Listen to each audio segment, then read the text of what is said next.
Well, thank you very much, and good morning to you all.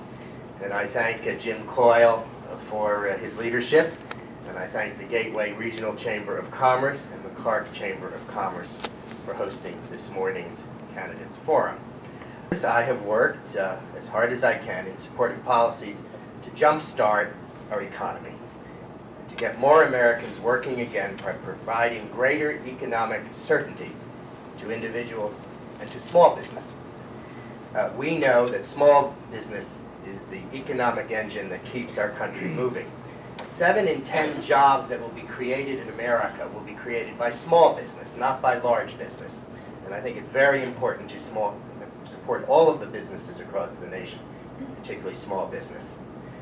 Small businesses are the heart of thriving local economies and critical to our national recovery efforts. Are struggling to expand under the weight of higher taxes, red tape, overregulation, federal spending, and rising energy prices. And as a member of the House Republican Caucus, we have been joined by some Democrats in the House to pass more than 40 bills to improve our economy and spark job creation. But nearly all of these bipartisan measures await action in the democratically controlled United States Senate. And if I have one wish moving forward to November, it is the election of a Republican-controlled United States Senate as we re-elect a Republican-controlled House of Representatives. In the House, I have voted to make 99% of President Bush's tax rates permanent, and I have fought to cut taxes on small business. The people of the 7th Congressional District, whom I serve with ethical integrity, fiscal responsibility, and certainly wholeheartedly and to the best of my ability. And I look forward to a discussion of the economic issues confronting the United States of America. Much for having me today, and thank you to the Chamber of Commerce and Mr. Coyle for moderating today. You know, I look out over the audience, and I see many people here who are very concerned with the direction of our country, with our economy. We have a Congress who is racking up debt like a drunken soldier spends. The only difference is with a drunken soldier, he's spending his own money. Congress is spending your money. He is spending your children's future. They are spending your grandchildren's future. It is immoral, ladies and gentlemen. The atmosphere in this country, for the first time ever in this history, business has become the enemy of the American people. I was at a debate the other night up in Parsippany. The Democrats were there, and we had debates. There were 3 Democrats. And they were calling for the destruction of Wall Street and businesses. Started off like me. I've been in business for over 36 years. Just like me. I mortgaged my home so I could put investments towards a business. I took a huge risk to do so. And we have people who think that you and I, just because we own a business, are some sort of wealthy people right off the bat. They think that you stole from them. So now there's a feeling of equality. They want to make the atmosphere equal, not in a way where equality, where it is an atmosphere where you could work hard, if you have an American dream, with the equal opportunity. They now want to take from you and give to you, from you and give to someone else. How far has this country fallen? So I am here. Okay, I saw the red thing. So I am here because I want to make a difference. I want to make a difference for my children, and I want to make a difference for this country and my grandchildren. Thank you. Republicans in the Congress have a responsibility not only to say repeal, but repeal and replace. And I have been the co-sponsor of a piece of legislation that did not see the light of day when this was being discussed in 2009 and 2010. I was one of the co-sponsors of an alternative piece of legislation, and Nancy Pelosi did not permit that legislation to reach the floor of the House. And the legislation that I support would permit the purchase of policies across state lines, health savings accounts, letting small businesses pool together, letting young people stay on their parents' policies until they're 26, no denial of coverage based upon a pre-existing condition, and very important, tort reform, medical malpractice insurance reform. And the President's legislation contains not one iota of medical malpractice insurance reform. And that, in my opinion, is because the Democratic leadership in the Congress is beholden to certain special interest groups that do not want tort reform. Now, would the proposal I favor insure all Americans immediately? It would not. That, however, was the promise of Obamacare. And Obamacare certainly does not insure all Americans. And that is because the expansion of Medicaid, the forced expansion of Medicaid, an imposition on the states, was quite appropriately declared unconstitutional by the Supreme Court. And the Supreme Court only declared the underlying statute constitutional based upon the taxation clause, not the commerce clause. And President Obama said it was not a tax increase, but for many it is a tax increase. And of course, the President also said that if you like your health care insurance policy, you can keep it, and if you like your doctor, you can keep it. And clearly, to millions of Americans, that is not the case. When we continue to control the House, and I believe will control the United States Senate, that the legislation such as the legislation I sponsor, have been a co-sponsor, I hope that type of legislation can pass both the House and the Senate, and then we will place it on the President's desk, and he will have to negotiate with us. Right now, it's 1 against 2. It's the House against the Senate and the President. It will be much better in January if it's 2 against 1, the House and the Senate, and I hope the President will negotiate with us. And beyond that, of course, I hope for the election of a Republican President in 2016. Yes. Same question. What would you do to replace the Affordable Care Act and improve health care in the United States? Just real quickly, I wanted to identify something that the Congressman Lance talked about. He said Nancy Pelosi passed some things years ago when they had control of the House. We had control of the House for years. What's going on? Why can't we pass things?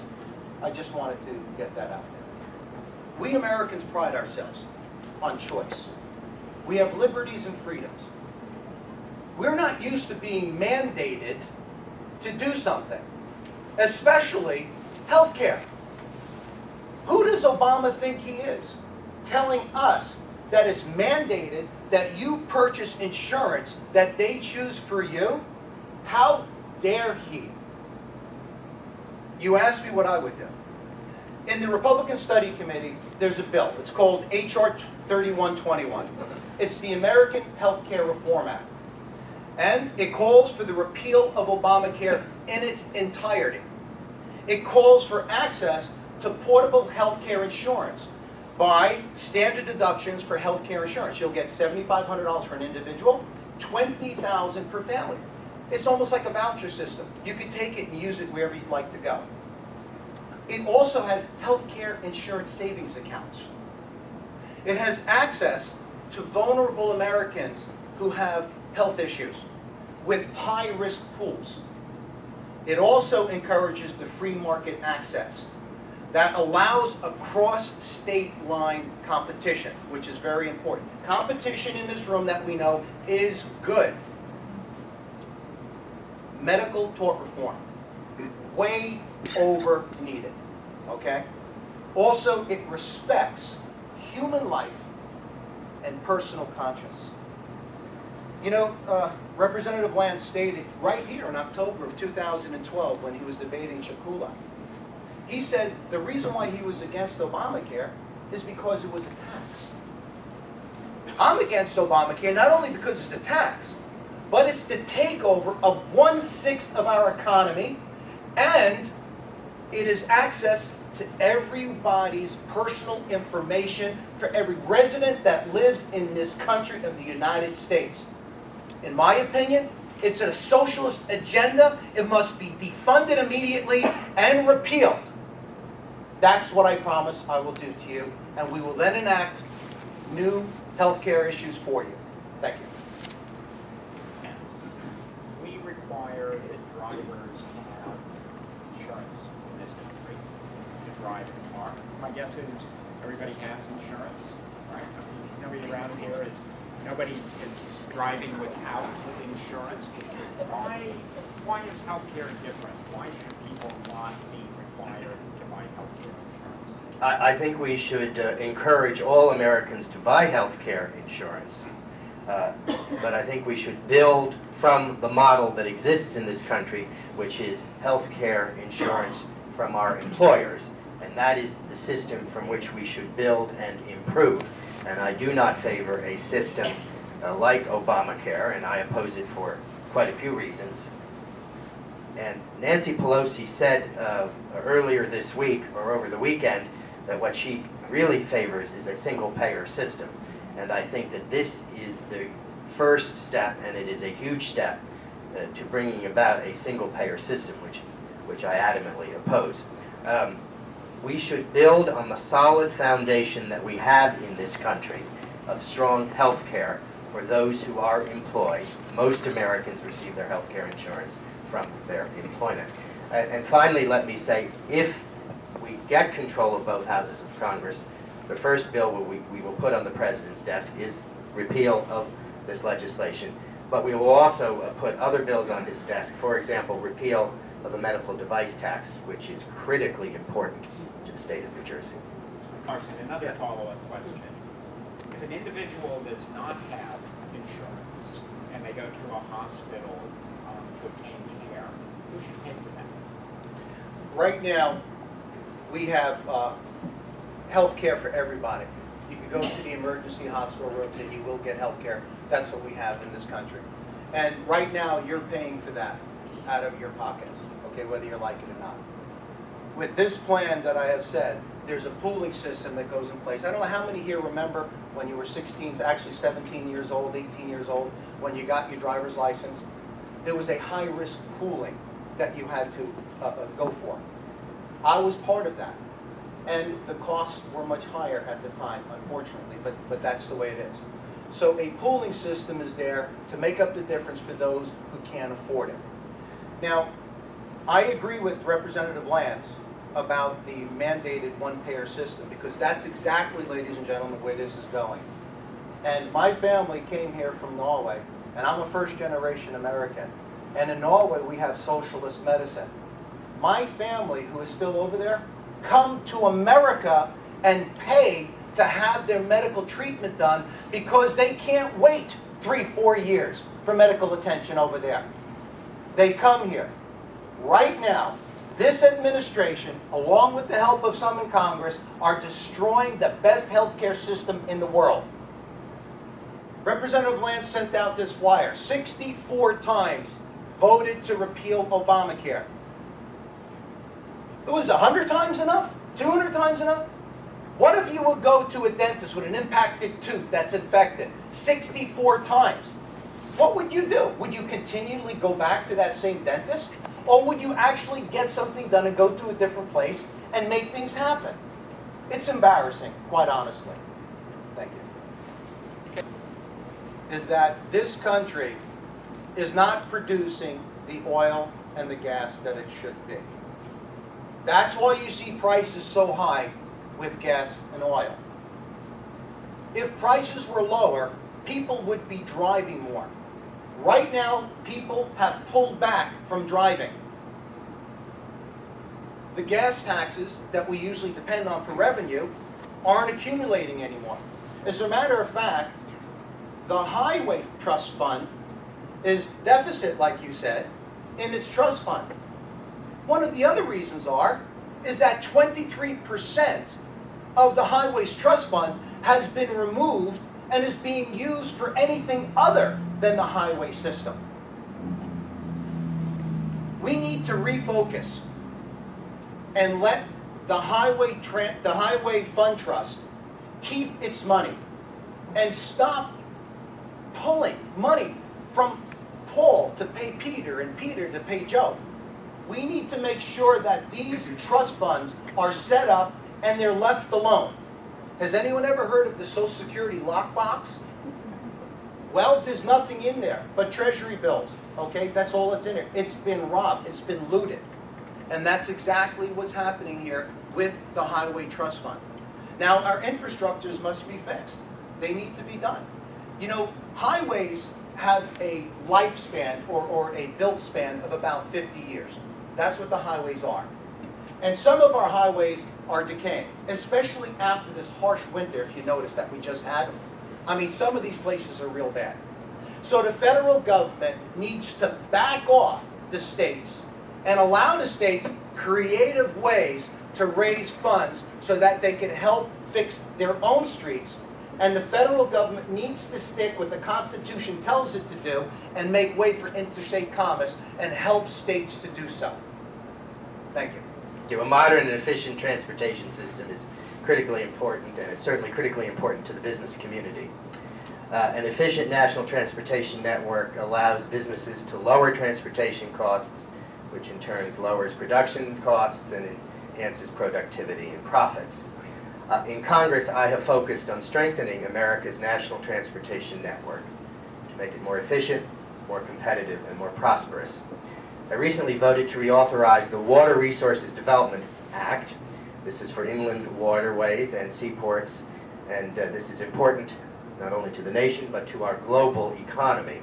And this is very important in New Jersey because our location is really our destiny in New Jersey as we look out to the world. This bill supports more than 20,000 jobs in New Jersey and directly contributes $3.4 billion to our state's economy. And I have voted to hold federal transportation agencies accountable to ensure common sense regulations and to restore regulatory balance to provide certainty. Without significant improvements to the network and additional reforms to federal programs, transportation will become increasingly inefficient and unreliable. Key to that effort will be paying for the investments of the Highway Trust Fund that has to be reauthorized. And I voted for a bill that would expand drilling and create revenues for the Highway Trust Fund as we expand drilling. And this is because we have an abundance of natural resources in this country, particularly natural gas. And I think that with expanded drilling, we can get more funding into the Transportation Trust Fund. And I think that is the way to increase the trust fund. And I am opposed to increasing the gas tax. You also raised the point regarding the state of New Jersey. I'm no longer in the legislature, but certainly I think regarding New Jersey, there should be no further borrowing without voter approval.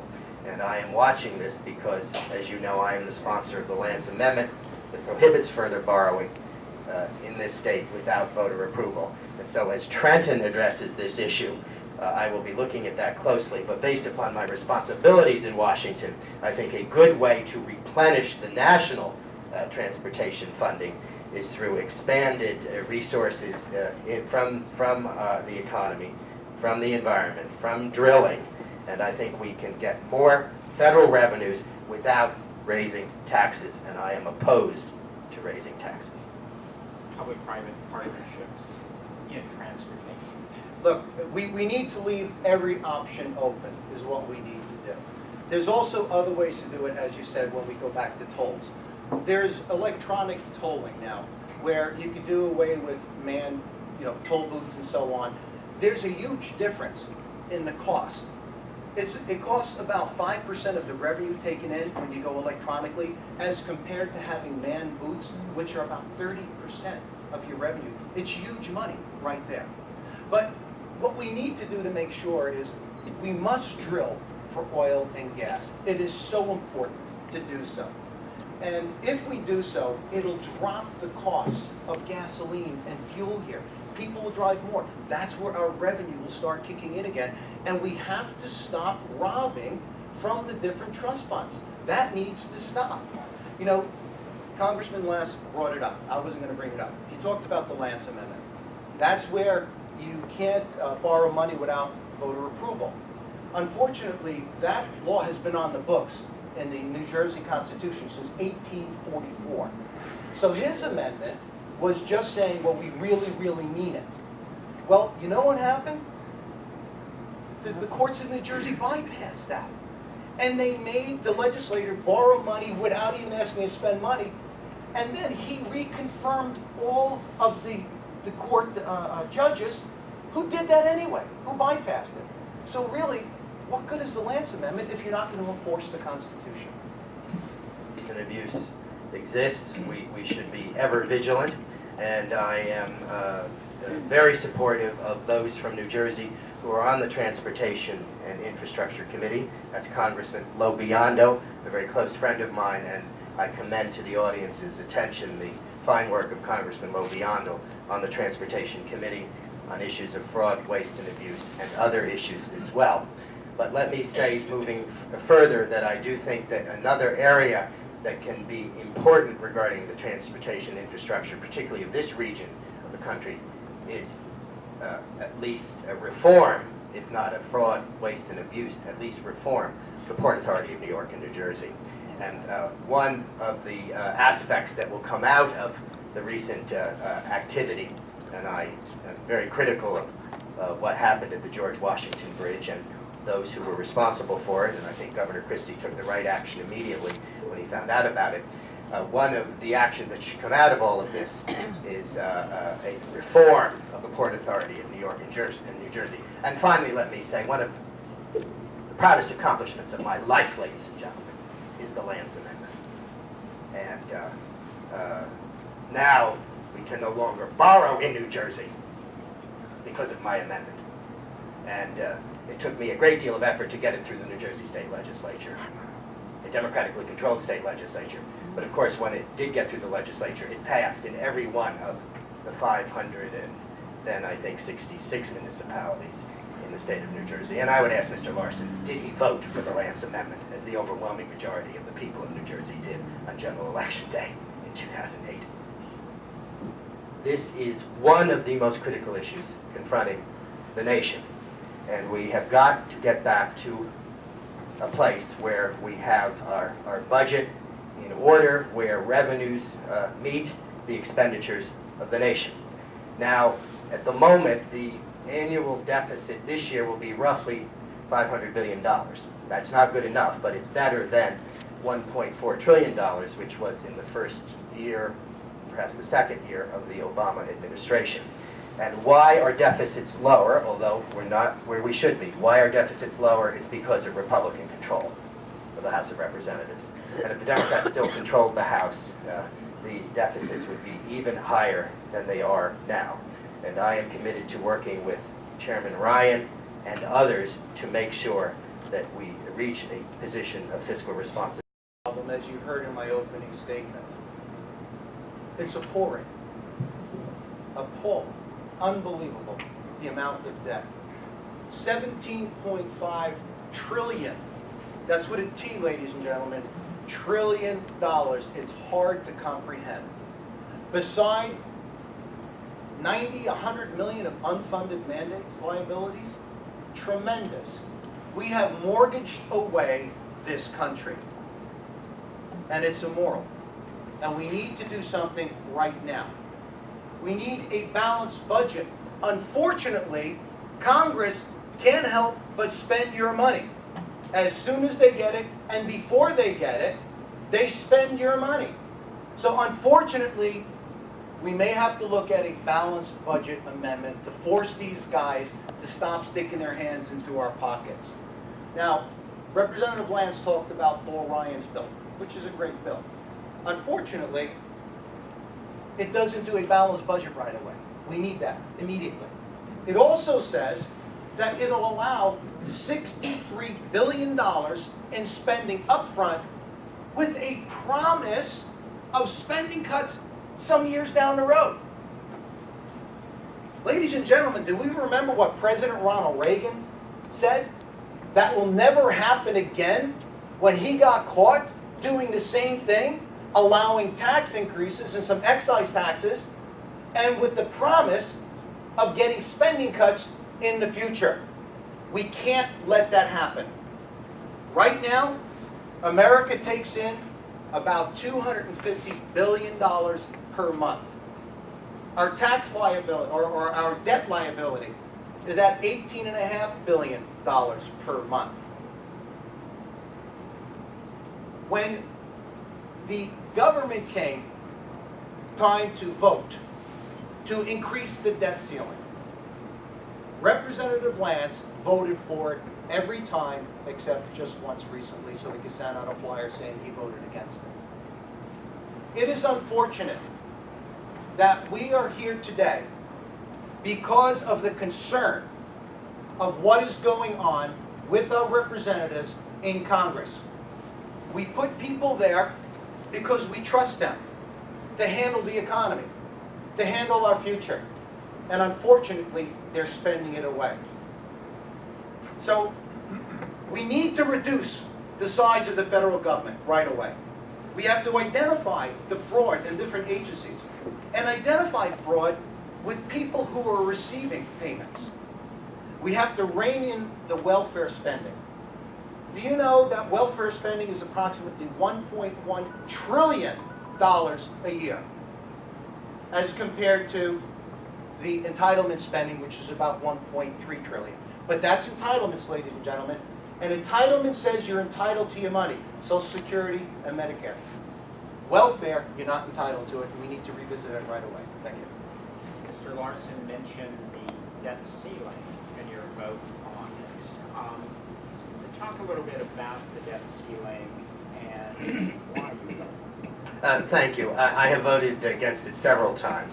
I voted against it twice in 2009 and again in 2010, and I voted against it recently this winter. I have only supported it when it was tied to reforms. I supported it in 2011 when there was an historic dollar-for-dollar spending cut attached. And the Budget Control Act cut almost $1 trillion out of the federal budget over time and put the sequester in place. And I supported it again when there was a 5-month extension, but there was also a reform that Congress would not get paid unless we had passed legislation reducing spending to below 2009 levels. In other words, I've only supported it when it was tied to fundamental reform, and that has only been the case because there's been Republican control of the House of Representatives. President Reagan said of raising the debt ceiling that it's important to do so. Brinksmanship threatens the holders of government bonds and those who rely on Social Security and veterans' benefits. Interest rates would skyrocket, instability would occur in financial markets, and the federal deficit would soar. The United States has a special responsibility to itself and the world to meet its obligations, to meet all of its obligations. This is a direct quote of President Reagan in 1987 regarding raising the debt ceiling. I do want to get to a place, however, as quickly as possible where we do not have to raise the debt ceiling again, because I want a balanced budget. We do not have a money problem in this country. We have a wisdom problem in the House of Representatives and the Senate. That's what we have. There's plenty of money coming in to the purse, okay? What we have is we're spending, how do I say this? We're spending in areas that we should have no reason to be. The federal government is way out of control, ladies and gentlemen, way out of control. It's way too big. It must be reduced dramatically. And by the way, we're probably going to get to it later, but we need a flatter, fairer tax system, and we have to reduce the IRS tremendously from what it does. But one thing I wanted to identify that Representative Lance said, he says with the promise of $1 trillion spending cutting in the future. It does not happen, ladies and gentlemen. You have to have the cut now, right now. Otherwise, what's going to make other Congresses, because they're not always going to be there, what's going to make other Congress members stick to what the other Congress decided to do? Look at the history. It does not happen. So, are you saying it's better for a bird in a hand than 2 in a bush, and you'd rather go with 2 in a bush? No. I'm going to stick with a bird in the hand, and I'm going to get the cuts immediately done. By the way, when there are cuts, okay, in taxes and in spending, production goes up in this country. So we have to make sure that we do that immediately. Because we are in trouble, we cannot wait any longer. Thank you. Debatable. Okay? Is the environmental cost worth the cost? I say America's prosperity, her path to recovery, has a lot to do with drilling for oil and gas, ladies and gentlemen. I know that for a fact. I have family that is now working out in the fields in the Dakotas. I have 2 nephews with master's degrees in teaching. They couldn't get a job in Illinois. They decided one day to jump in a car. They're in their 20s. They jumped in the car. They ran out to South Dakota. They took a chance. Within 2 weeks, they had a job. They're both making 6-figure salaries, ladies and gentlemen. Walmart is paying $22 an hour for people out there. Energy, oil, gas, petroleum is in all kinds of products. You're sitting on it. You're wearing it. You're driving it. It is everywhere, ladies and gentlemen. You bet it's worth the risk. And by the way, fracking has been debunked as far as being bad, okay, for the economy. You can't believe everything you read. You have to do research. So we need to drill, baby, drill, and usher in a boom in this economy that America has known in years before. Thank you. The above strategy, and certainly newer forms of energy will be coming online, and I favor those, but I do not want to subsidize them from the taxpayer's point of view in the way that the Obama administration does, and I remind the audience of the Solyndra scandal that occurred. And I think that the free market is the best way to proceed. Based upon all of the above strategy, we will continue to rely on fossil fuels, but I want to rely on them less heavily, particularly from foreign sources, dangerous foreign sources, such as the Middle East and places like Venezuela. And I am extremely encouraged by what is occurring in this country with the boom in natural gas. We have an abundance of natural gas in this country. Natural gas is a fossil fuel, but its pollutants are about 1/2 of the pollutants of more traditional forms of fossil fuels from places in the Middle East and from Venezuela. And so I believe very deeply that we should, to the best of our ability, become energy independent. Now, there are some studies that indicate, Jim, in maybe 2 or 3 years, we will actually be a net exporter as opposed to being a net importer. And this is a dramatic change, and this has happened in the last 4 or 5 years. And so I would say we will continue to rely on fossil fuels, but we're moving in a cleaner direction with natural gas. And I would make one final point on this, as I hope we built the Keystone Pipeline, which I vigorously favor. Natural gas is also not only good for the United States, it is a matter of the national security of this country, and we should be selling liquefied natural gas to our allies in Europe, particularly in Germany, so that they are not blackmailed by Vladimir Putin and what he has done in Ukraine. So this is not only a matter of energy independence, it is also a matter of national security. Well, I wouldn't implement cap and trade, that's for sure. That's number one. But in this country, we have a free market system. When government talks about helping, government says, we're going to do it for you. Depend on us to do it for you. We know how that works out. What was those 7 words that Reagan was afraid of? Hello, I'm from the government, and I'm here to help. How scary is that, right? Free market. Everyone in this room probably owns businesses. You know what needs to be done. You don't need to be told by the government how, when, and where to do it. If there's a need, which there will be, the free market system will fill that void and that need, you know what? At a much lower cost and more efficiency than our government can do it. I am a free market guy. I am not a government guy. I want to free you, give you an atmosphere to produce. I want to make sure that you have a creative atmosphere to make things happen. Thank God for Edison, right? Thank God for Mr. Ford mass producing. Thank God for many different people throughout our country. The government didn't tell them to do that. They knew it needed to be done. And yes, we need renewable resources. And you know what? It could be someone in this room, or one of your kids, or one of your grandkids, who's going to come up with this awesome idea of how to make renewable resources and affordable. Thank you. You once supported cap and trade as a mechanism to help control pollution. This is usually thought of by environmental economists as a pretty good solution. Maybe not as good as a tax, but certainly better than a regulatory mandate. What are your thoughts now?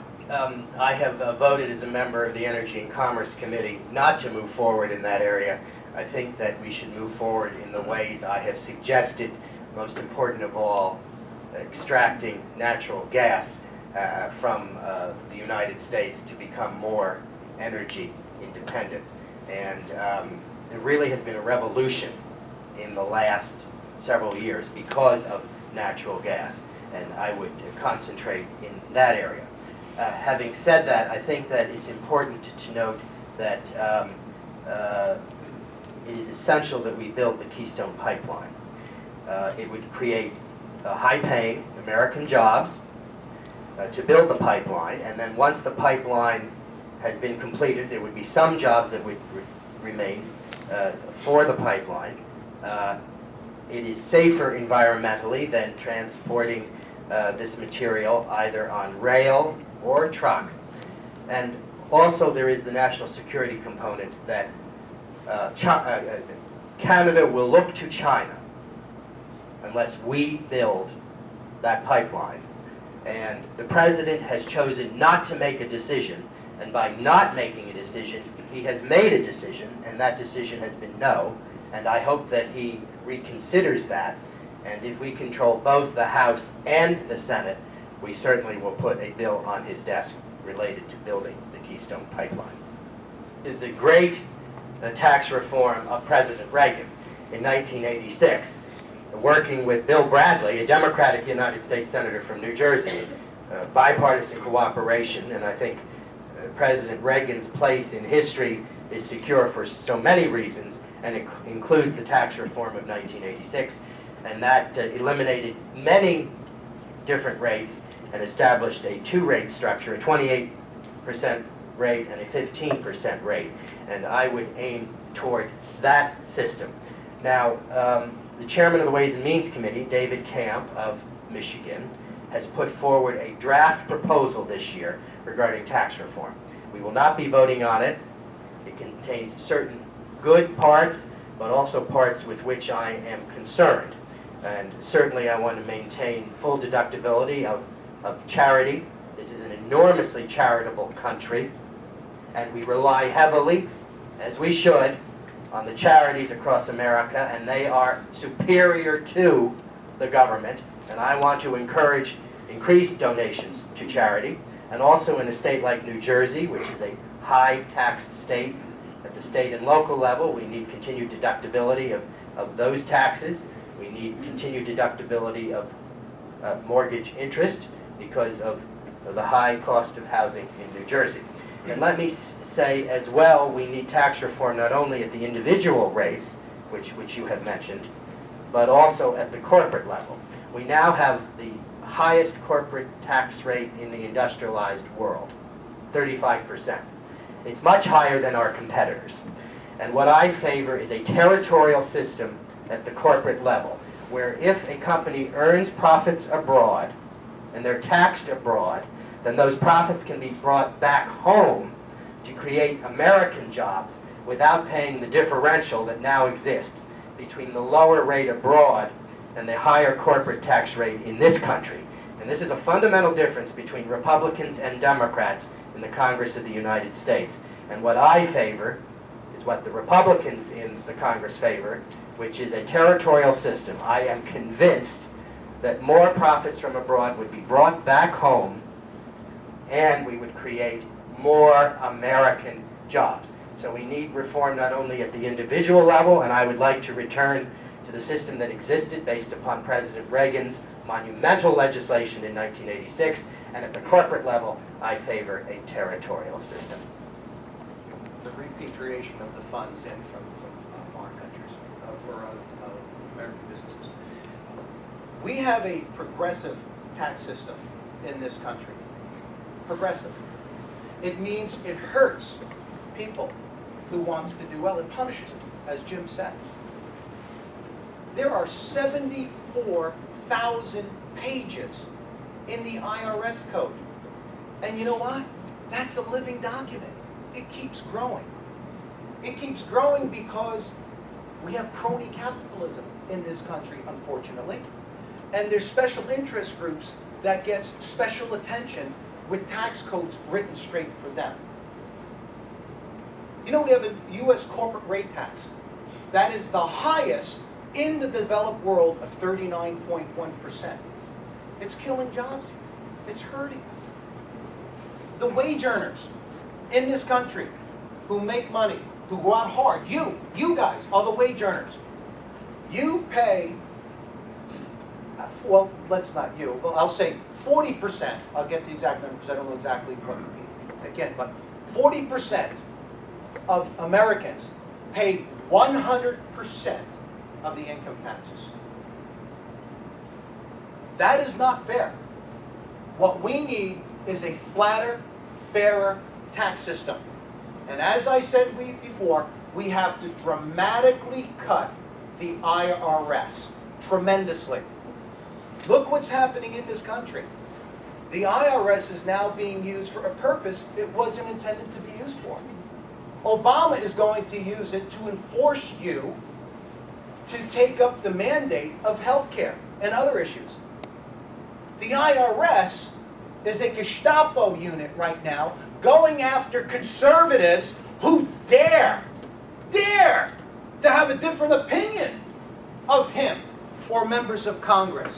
How dare you? That needs to stop right now, ladies and gentlemen. They need to be held accountable, and we need to take the teeth and rip it from them so they cannot come after people like you and I who are doing what we have the ability to do and the rights to do afforded to us by our Constitution. So let's change the tax code system. Let's make it fair and flat for everybody, and let's move forward and bring America back to prosperity. Is a return to a much flatter system, and I suggest the two rates of President Reagan, 28% and 15%. And I very definitely think that not only should we reform the personal side of the tax code, we should also reform the corporate side, as I have suggested. And let me finally state that I voted for contempt for Lois Lerner, and what is occurring at the IRS based upon targeting of conservative groups is appalling. And the House of Representatives has been very strong on this issue. Unfortunately, that strength does not exist in the current Justice Department with Eric Holder there. And this is yet another reason why we need to change the executive branch as well. People in this country are at a point. Years ago, they were fed up to here. A couple of years later, they were fed up to here. Now, they're fed up to here. I speak to thousands of people. They have had it. They are done. They are finished.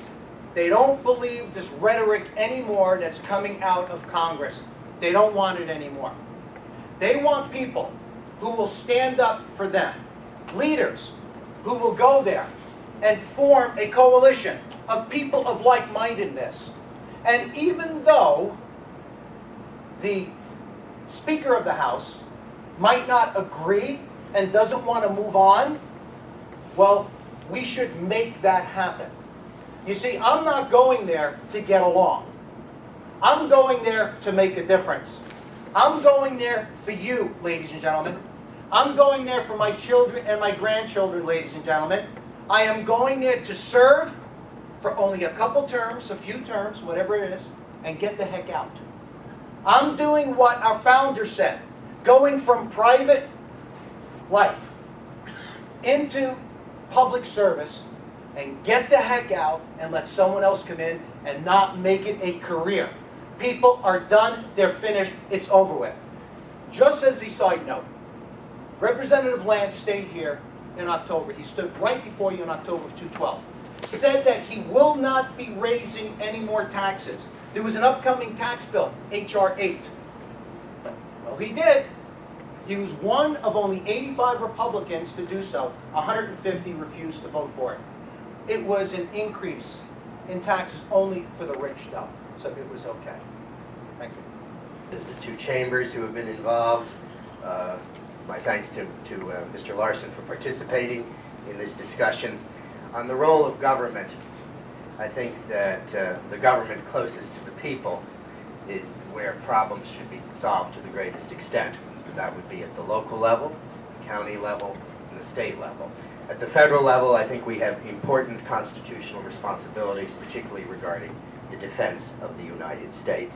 And in this week, when we honor on Memorial Day those who have lost their lives so that we might live in freedom, I think it's important to recognize that the responsibility of the federal government is for the defense of the United States. And certainly I will continue to vote in that regard. Let me say that I believe that the great issue confronting the nation is the economy of this country, and those are issues on which I work on the Energy and Commerce Committee, the commerce of the United States.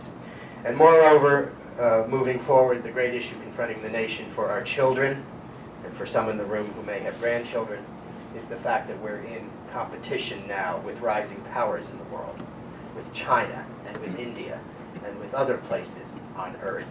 And we are going to win that competition in the 21st century based upon our values of freedom of speech and freedom of press and freedom of religion and freedom of association. And our society is superior to closed societies like the Chinese. And let me say that should I be successful in the primary next week, I hope that Mr. Larsen might consider supporting me. I would always support the entire Republican ticket and will support the entire Republican ticket this year, whether or not I am on that ticket. I am a strong conservative who has consistently voted in Republican primaries and in general elections. And I want to close by saying something nice about Mr. Larsen. I think he and Mrs. Larsen should be very proud of the 3 daughters whom they have raised to young adulthood. And as I understand it, one of their daughters and her husband have presented the Larsens with their first grandchild. And it is for the Larsen grandchild, it is for the other children who are coming up in this country, it is for our son, it is for the future of America that I ask for your support moving forward. Thank you very much, ladies and gentlemen. Thank you, Representative Lance, for those kind words. I do appreciate it. Thank you so much. And thank you for allowing me to come here and speak with you on different issues. I want to also thank my wife, Donna, 34 years in the back. Married to the same woman for 34 years. That's something, huh? And yes, we do have 3 beautiful daughters, and we just had a new grandson. His name is Carter Thomas, which unfortunately I wasn't there for his birth. I was campaigning, which it took me 4 days to make it up to my wife. Anyway, the government's role is what the Constitution says, and only what the Constitution says. The government's role has expanded and blown out disproportionately. We see the government is the largest employer in this country of millions and millions of people, with departments we can't even name or mention, with regulations and rules that you would spend more than lifetimes just trying to read and understand. It wasn't supposed to be that way, ladies and gentlemen. And by the way, the Constitution was written to limit the powers of the government, not you. For some reason, it's been twisted on its ear. And we've been told now, wrongly, that it's to hold you down. We need to let our representatives understand. Governed by we the people and for the people. And government should be scared stiff of you, not the other way around. So let's readjust that right now. Also, I wanted to just give a little background again about who I am. I am one of you. I am a businessman for over 36 years. I'm not a career politician. I'm a businessman. Even though the other side is saying that I'm now a professional politician, which is funny because I never got a dime for doing this. I don't know how I'm professional. But I am here again because I want to stand in the gap for you. I represent you. When you see me, this is you. I will be you in Congress because I understand your needs. I understand the regulations, the bureaucracy. I understand the problems of small business. I own small businesses still. I just purchased a whole bunch of small businesses in other states in December. Right now, I help employ a couple hundred people in multiple states. This is what we do. We create jobs. We're problem solvers. And I want to tell you, I will be accountable to everyone here in this room and to the whole district because you are my employer. Thank you so much.